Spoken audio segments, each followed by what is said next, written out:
I raised him alone, fed him when I had nothing, put him through the best schools while I wore the same coat for 15 years. And last Tuesday, in front of his fiancée and her family, my son looked me in the eye and said, "Mom, you're getting old and useless. Maybe it's time you moved to a home." I smiled, I nodded, and the next morning, I walked into my lawyer's office and did something I never thought I'd do. What happened next? He never saw it coming. Before the story begins, subscribe and tell me where you're watching from. My name is Eleanor Hayes. I'm 58 years old, and until last week, I thought I had done everything right. I grew up poor. The kind of poor where you know the exact number of crackers left in the box. Where you learn to smile through hunger because complaining changes nothing. My mother worked herself to death by 45. My father was a ghost who drifted in and out, mostly drunk, always angry. I swore I'd break that cycle. So when I got pregnant, he changed overnight. Suddenly, the baby was a mistake. Suddenly, I was trapping him. Suddenly, he had to find himself and couldn't do that tied down to some kid. He left 3 weeks after I told him. Sent me $150 once with a note that said, "For the doctor." Then he changed his number, moved to another state, and I never heard from him again. So it was just us, me and Marcus against the world. I was 21 years old, alone, terrified, and more determined than I'd ever been in my life. I dropped out of community college, got a job at St. Mary's Hospital as a nursing assistant. The work was hard, lifting patients, changing bedpans, 12-hour shifts that left me barely able to walk. But it paid $11.50 an hour, and that was more than I'd ever made. Marcus was born on a Tuesday in February. I labored for 19 hours. No one came to visit me in the hospital, except a nurse who felt sorry for me and bought me a congratulations balloon with her own money. I held my son in that sterile room, and I whispered to him, "I will give you everything. I promise, everything." And I meant it. Those first years were a blur of exhaustion. I worked morning shifts at the hospital, 6 a.m. to 2 p.m. Then I'd race to pick Marcus up from the cheap daycare that smelled like mildew and sadness. I'd get home, feed him, play with him, put him to bed. Then I'd start my second job, cleaning offices downtown from 10 p.m. to 2 a.m. 4 hours of sleep a night. That was my life. When Marcus was 3, I added a third job, data entry from home. I'd sit at my ancient computer, typing until my fingers cramped, while Marcus slept in his second-hand crib next to me. I watched other mothers at the park. They had husbands, they had help, they had energy and makeup and clothes that weren't held together with safety pins. I had Marcus, and that was enough. I saved every penny. Not in a bank.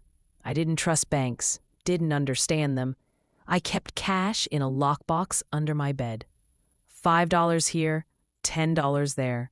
By the time Marcus started kindergarten, I had almost $3,000 saved. I used it to buy us a car, a 1987 Honda Civic with a broken radio and a crack in the windshield. But it was ours, and it meant I could take extra shifts further from home. Marcus was special. I knew it from the start. He learned to read before he started school. He'd sit on the floor with picture books and sound out words while I cooked dinner. Teachers called him gifted. They said he should be in advanced programs, but advanced programs cost money, so I worked more. When Marcus was 7, he came home crying. The other kids made fun of his clothes. His shoes had holes. His backpack was falling apart. That night, I picked up a fourth job, weekend shifts at a grocery store. I bought him new shoes, a new backpack, clothes from Target that looked almost like what the other kids wore. I slept 3 hours a night. My body ached constantly. My hands were raw and cracked from chemicals. But Marcus was thriving. He was getting straight A's, winning awards, making me proud. "Mom, when I grow up, I'm going to take care of you," he'd say. "You won't have to work anymore, I promise." I believed him. When Marcus was 16, I did something crazy. Something I never thought I'd be able to do. I bought a house. It wasn't much, a tiny 2-bedroom in a decent neighborhood. The roof leaked, the plumbing was shot, but it was ours. I'd been saving for 10 years, working myself to the bone, and I finally had enough for a down payment. The mortgage was $680 a month. Terrifying. But I made it work. Marcus had his own room, a real room with a door and a window. He cried when he saw it. "I can't believe this is ours, Mom." "Believe it, baby. We did this together." High school flew by. Marcus was class president, captain of the debate team, lead in the school play, and his grades, perfect. Absolutely perfect. College applications came. He applied to 15 schools, got into 12. But the one he wanted? Stanford. Full ride academic scholarship. When that acceptance letter came, I screamed so loud, the neighbors called the police. My son, my baby, Stanford. "Mom, I can't go," he said that night. Even with the scholarship, there's living expenses, books, everything. It's too much. I looked at him, this brilliant, kind, beautiful young man I'd raised alone. And I thought about my lockbox, the one under my bed, the one I'd been filling for 18 years. And I thought about my house. "Yes, you can," I said, but I'll figure it out." I remortgaged the house, took out every dollar of equity I'd built. It gave me $35,000. I gave it all to Marcus. "Mom, this is your house, your security." "You're my security," I said. "Go be brilliant." He left for Stanford that fall. I drove him in my beat-up Civic, now 20 years old and held together with duct tape. When I hugged him goodbye, he was crying. "I'll make you proud, Mom, I swear." "You already have." I drove home alone. My house felt empty. My life felt empty. But I was happy, because Marcus was getting everything I never had. The calls came every week at first, then every 2 weeks, then monthly. He was busy. Classes were hard. He was making friends. He was thriving. I understood. I was happy for him. I picked up more shifts, paid off my mortgage faster than planned. Started investing, small amounts but consistent. A financial advisor at the hospital taught me. Bonds, index funds, slow and steady growth. By the time Marcus graduated, I had $200,000 saved. He came home with a degree in economics and a job offer from a consulting firm in San Francisco. "Mom, I did it," he said. "Starting salary is $85,000. I cried. $85,000, more than I'd made in 3 years. "I'm so proud of you, baby." He moved to San Francisco. I helped him with first and last month's rent. $6,000. He said he'd pay me back. He never did. But that was okay. He was building his life. The calls became less frequent, once a month, then every few months. He was busy, climbing the corporate ladder, making connections. I understood. When he was 26, he went back to school. Business school, Wharton, an MBA. "Mom, it's $200,000 for 2 years, but it'll triple my salary after." I had $400,000 saved by then. Years of careful investing. Compound interest working its magic. I gave him $50,000 for living expenses, I said, "so you can focus on school." He hugged me. "I'll pay you back. With interest, I promise. He didn't. But I told myself it was an investment in his future.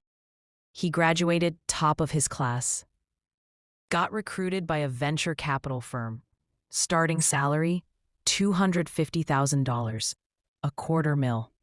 I couldn't even imagine that kind of money. He called me from his new office. Mom, I made it. Thank you for everything. I love you, Marcus. Love you too, Mom. The calls got even rarer. 3 times a year, twice a year. He was busy. Important meetings, international travel, building his career. I understood. I kept working. 55 years old, still doing 12-hour shifts at the hospital. My body was failing. Arthritis in my hands. Chronic pain in my back. But I kept going. I kept investing too. My portfolio grew. $600,000, $800,000, $1.2 million. I wasn't rich, but I was comfortable, secure, and it was all going to Marcus anyway. Why wouldn't it? He was my whole world. Then, last year, everything changed. I was 57. Marcus was 36, and I hadn't seen him in person in almost 2 years. Then I got a call. Mom, I have amazing news. What, baby? I'm engaged. My heart soared. Marcus, that's wonderful. Who is she? When can I meet her? Her name's Isabel. Isabel Rothschild. She's incredible, Mom. Beautiful, smart, sophisticated. Her family is, well, they're very well connected. Something in his voice, a pride I hadn't heard before. I can't wait to meet her. Yeah, soon. We're really busy with wedding planning, but soon. 3 months passed. I didn't meet her.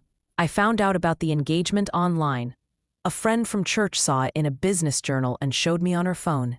Marcus Hayes, venture capitalist, engaged to Isabel Rothschild, heiress to the Rothschild commercial real estate empire. There was a photo. Marcus in a tuxedo, Isabel in a designer dress. They looked like they belonged in a magazine. I felt proud and small, so very small. The wedding invitation came 4 months later. Thick cardstock, embossed lettering, gold trim. Mr. and Mrs. Jonathan Rothschild request the honor of your presence at the marriage of their daughter, Isabel Marie, to Marcus Alexander Hayes. Sonoma Valley Estate, black tie required. I didn't own anything black tie. I went to Nordstrom, felt completely out of place. A saleswoman helped me find a dress on clearance. Emerald green, simple but elegant.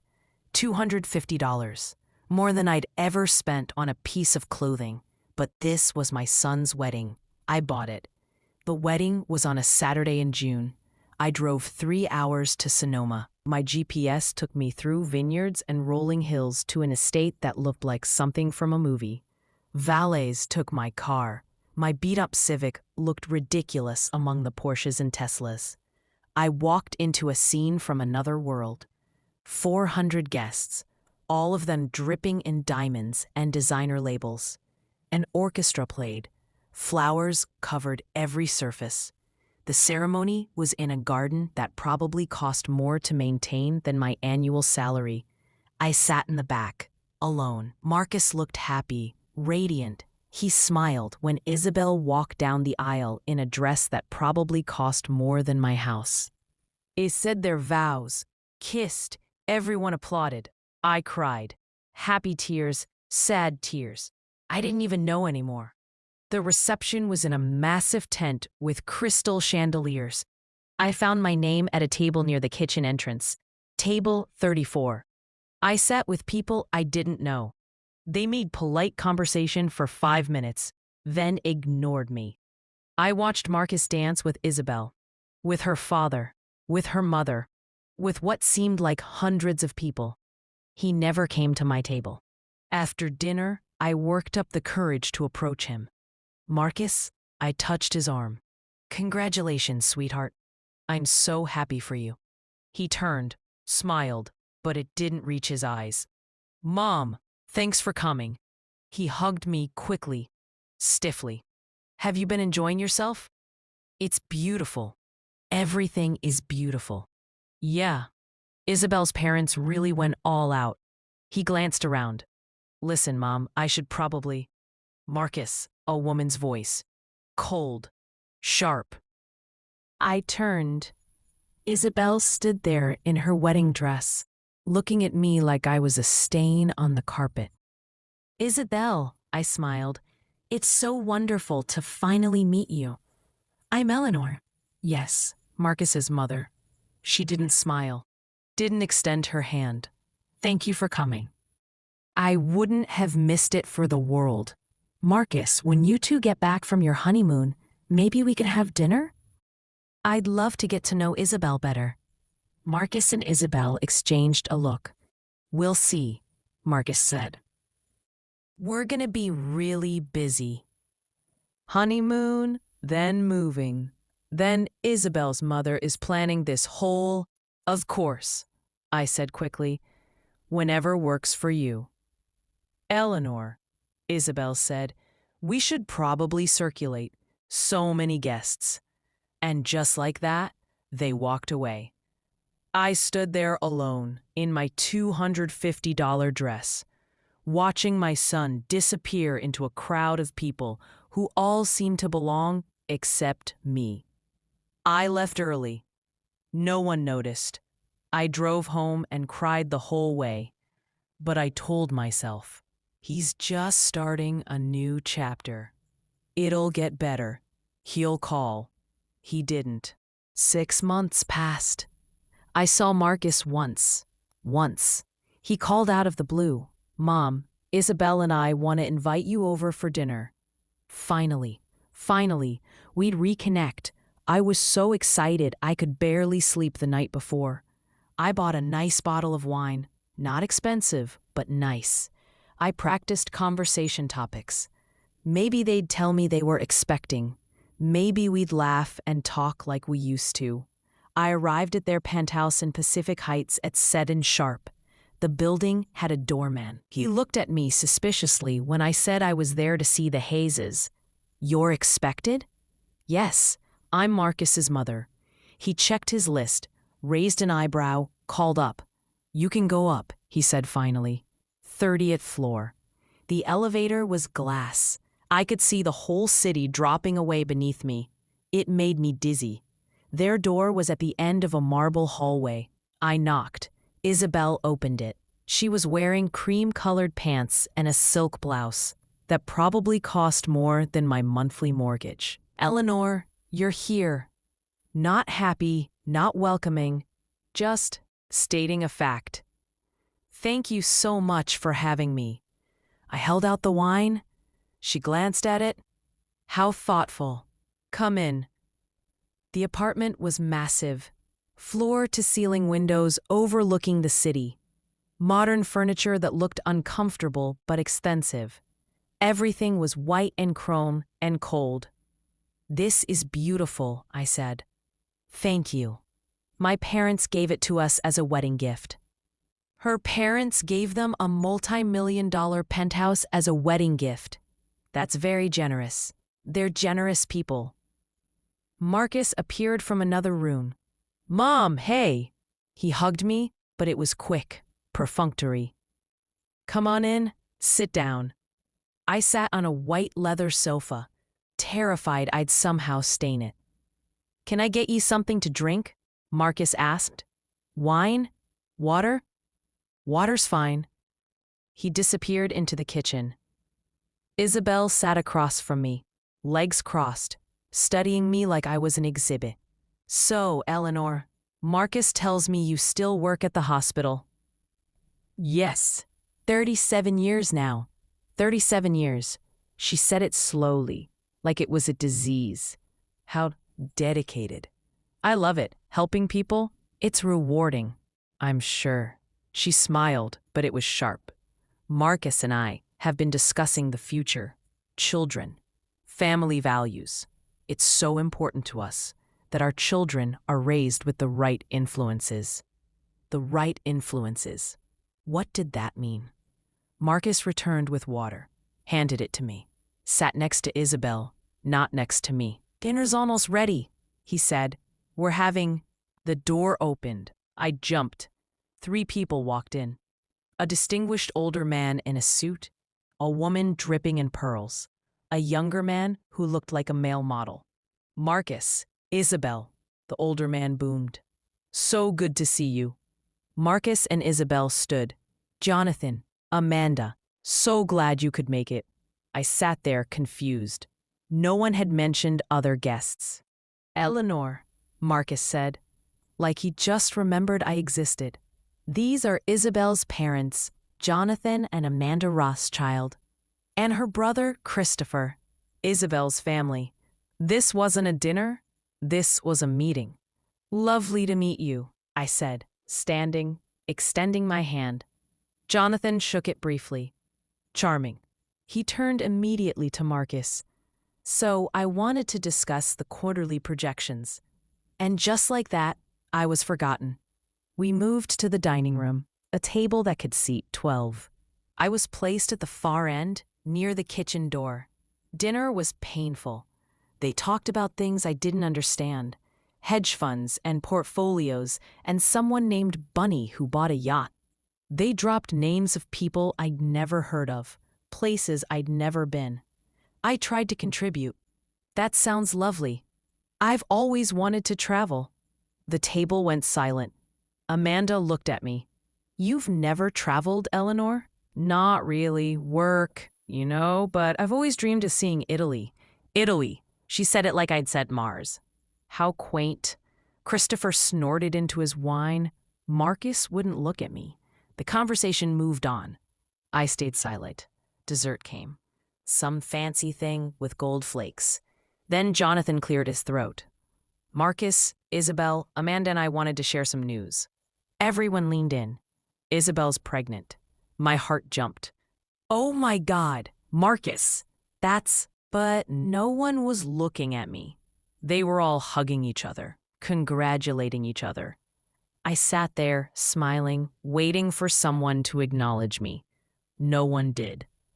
This calls for champagne, Jonathan announced. Marcus popped a bottle.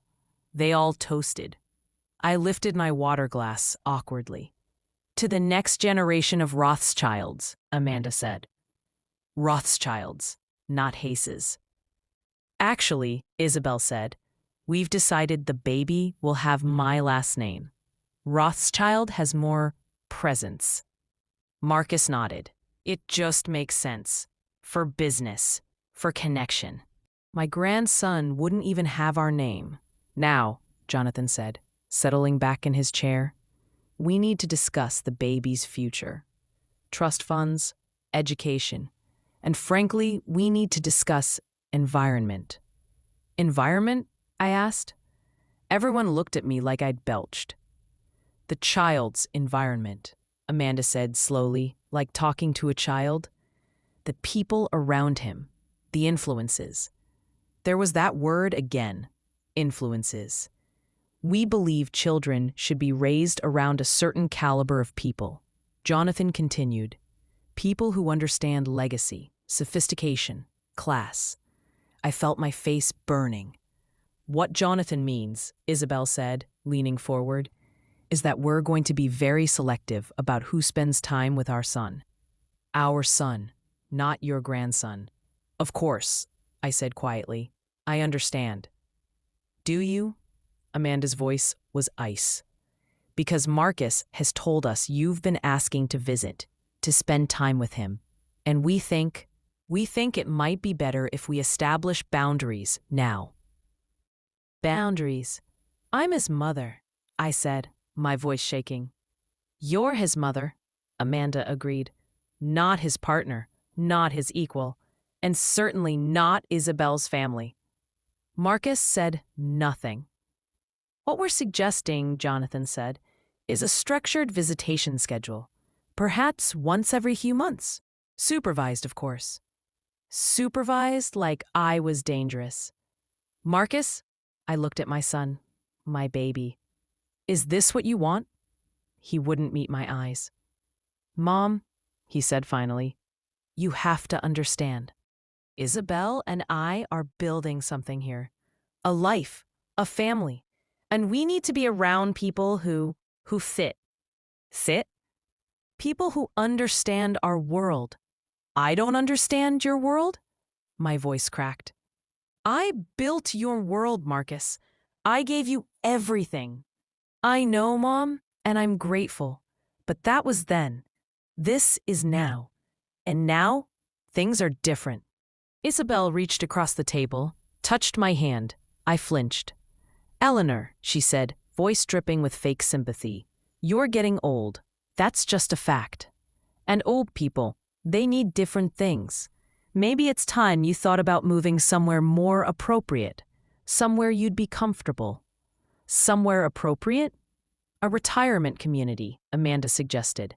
Somewhere with people your own age, where you'd have activities, support. They wanted to put me in a home. We'd help you, of course, Marcus added quickly. Help you find a place. Maybe even help with the costs. Help with the costs. Using my own money. I stood up. My legs were shaking. Eleanor? Isabel looked concerned. Fake concerned. I need to use the restroom. I walked down their marble hallway, past their expensive art, into their pristine bathroom. I locked the door, and I broke down. Silent sobs, the kind that hurt your chest.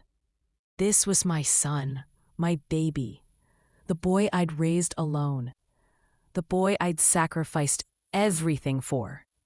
And he was sitting out there, letting these people talk about me, like I was trash, like I was nothing. I splashed water on my face, looked at myself in their designer mirror. I looked old, tired, out of place. Maybe they were right. No, they weren't. I straightened my shoulders, dried my face, walked back out. They were all laughing about something.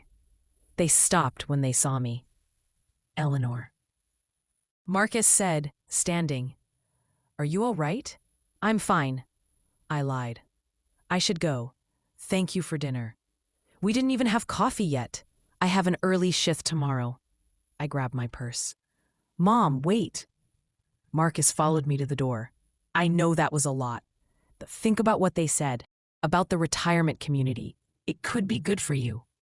I looked at my son, really looked at him, and I saw a stranger. "Goodbye, Marcus," I said. "I'll call you," he said. We both knew he wouldn't. I drove home in a fog, got into my house, sat on my couch in the dark, and I thought about that dinner, those people, those words, old and useless. That's what they thought. That's what Marcus thought. After everything I'd done, everything I'd sacrificed, I was old and useless. I went to my bedroom, pulled out my file box, the one with all my financial papers, bank statements, investment accounts, my will, everything, all $2.1 million, left to Marcus Alexander Hayes. I stared at that will for a long time. Then I picked up my phone and called my lawyer. "Richard, it's Eleanor Hayes. I need to see you first thing Monday morning. Is everything all right?" "No," I said, "but it will be." Ow. 2 weeks later, he showed up again, this time with Isabel. "Mom," Marcus said, fake smile plastered on, "we wanted to invite you to the baby's ultrasound." Isabel looked like she'd rather eat glass. "The ultrasound?" I repeated. "Yeah, next Thursday. We're finding out the gender. Thought you'd want to be there." This was a trap. I could feel it. "I'd love to," I said. "What time?" Thursday came. I met them at the medical center. The waiting room was full of excited parents-to-be. Marcus and Isabel sat stiffly, not touching. "Eleanor," Isabel said suddenly, "we need to discuss boundaries." "Boundaries?" "For after the baby arrives, we'll have a nanny, obviously, and we're implementing a structured visitation schedule. You'll need to request visits at least 2 weeks in advance." Request visits to see my own grandchild.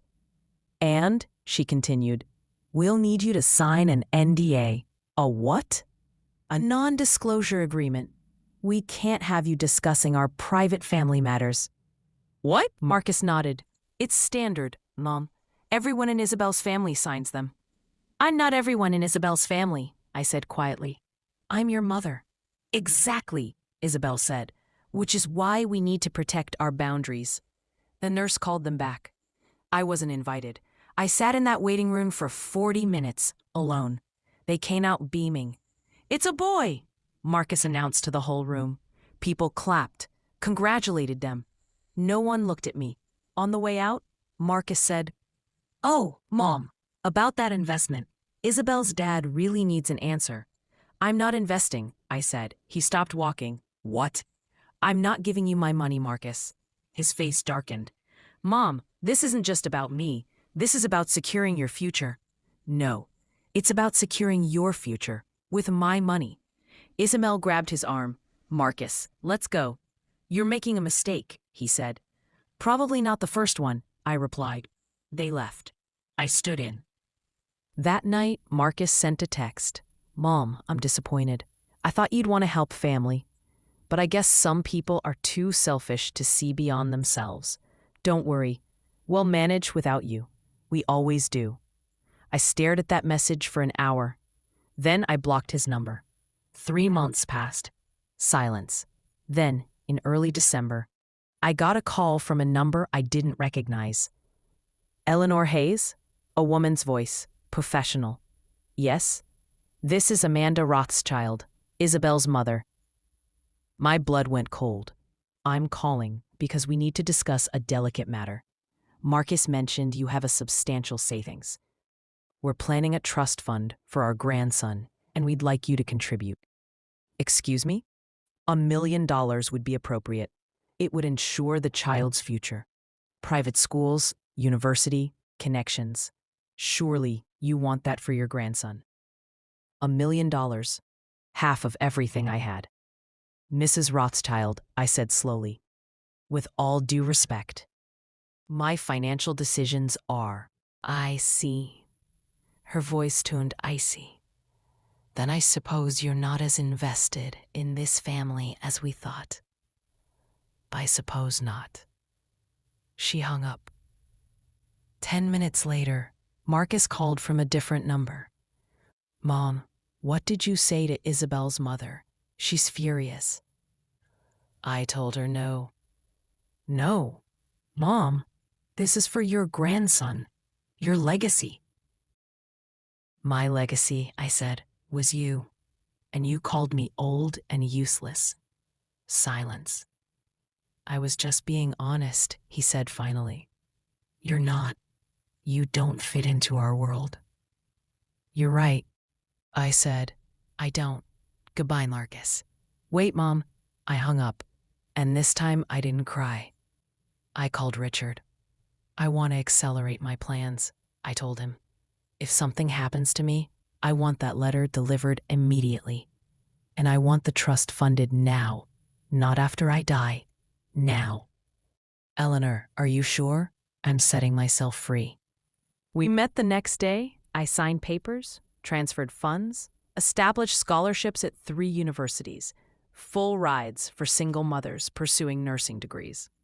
Everything Marcus thought he'd inherit, gone. Not to spite him, to save someone else. Someone like I used to be. When I left Richard's office, I felt lighter than I had in years. Christmas came and went. No call from Marcus. I spent it with Linda in Arizona. We drank too much wine and laughed until we cried. "Any regrets?" she asked. "None. He might come back, when he finds out. Let him." But months passed. Silence. Then, in March, my phone rang. Marcus. I almost didn't answer. "Mom." His voice was strained. I need to talk to you." "I'm listening." "Isabel left me." I sat down. "What?" "She left, took the baby, filed for divorce. Her parents. They found out about some investments I made, some risks I took, and they cut me off. Just like that." I said nothing. "Mom, I lost everything. The penthouse, the cars, the savings, her family. They destroyed me. And I realized I realized you were the only person who ever actually loved me. My heart cracked. Marcus, I know I said terrible things. I know I hurt you. But you're my mom. You're the only family I really have. Can I come over? Part of me wanted to say yes, to open the door, to save him like I always had. But I thought about that dinner. Those words, old and useless. Marcus, I said gently, I'm not your safety net anymore. What does that mean? It means I love you. I will always love you. But I can't be the person you only call when everyone else is gone. Mom, please. You have a son now. Be the father to him that you needed. Learn from this. Grow from this. But don't come back to me expecting me to fix what you broke. Silence. Are you saying you won't help me? I'm saying you need to help yourself. But the money, your savings, I know you have it. I could pay you back. And there it was. Even now, even broken and desperate, he still wanted my money. Marcus, I said, I don't have it anymore. What? I donated it. Scholarships for single mothers, people who needed it more than you. The line went dead silent. You gave away my inheritance? It was never. I'm your son. And I was your mother, past tense. I hung up. He called back 17 times. I didn't answer. That was 6 months ago. I'm 59 now. Retired. Happy. I travel. I volunteer. I live in a small condo near Linda. I have friends, a book club, a pottery class. I don't think about Marcus much anymore. Sometimes I wonder about my grandson, what he looks like, if he's happy. But I can't fix that. Some bridges, once burned, can't be rebuilt. And I'm okay with that. Because I finally learned something. Loving someone doesn't mean destroying yourself for them. And sometimes the hardest thing a mother can do is let go. So tell me, what would you have done? Would you have forgiven your son? Would you have given him another chance? Or would you have done exactly what I did? Drop your answer in the comments below. I want to hear your story, your truth. Because sometimes the hardest decisions we make define who we really are.